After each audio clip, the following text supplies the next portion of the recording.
Most YouTube edits don't fail because they're bad. They fail because they don't make you feel. And here's the uncomfortable part. If your edits feel emotionally empty, you're already losing viewers, not new viewers. The ones who clicked because they trusted you.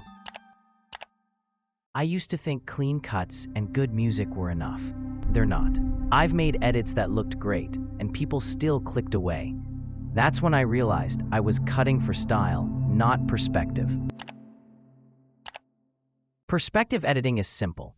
You don't cut to what looks impressive. You cut to what the character is experiencing.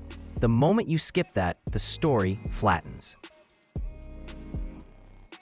Think about the last video you edited. You showed the action, you explained the goal, but you skipped the reaction. That's why it felt fine, and why nobody remembers it. Here's the rule I use now. Before every cut, I ask one question. What does this moment mean to them? If I can't answer that, the cut doesn't belong there. This is why reaction shots matter, not because they look cinematic, because they anchor the audience inside the moment. One face can add more story than 10 B-roll shots. Good editors make things look smooth. Intentional editors make people feel something. That's the difference between content that gets watched and content that builds trust. If you ignore perspective editing, your channel won't break.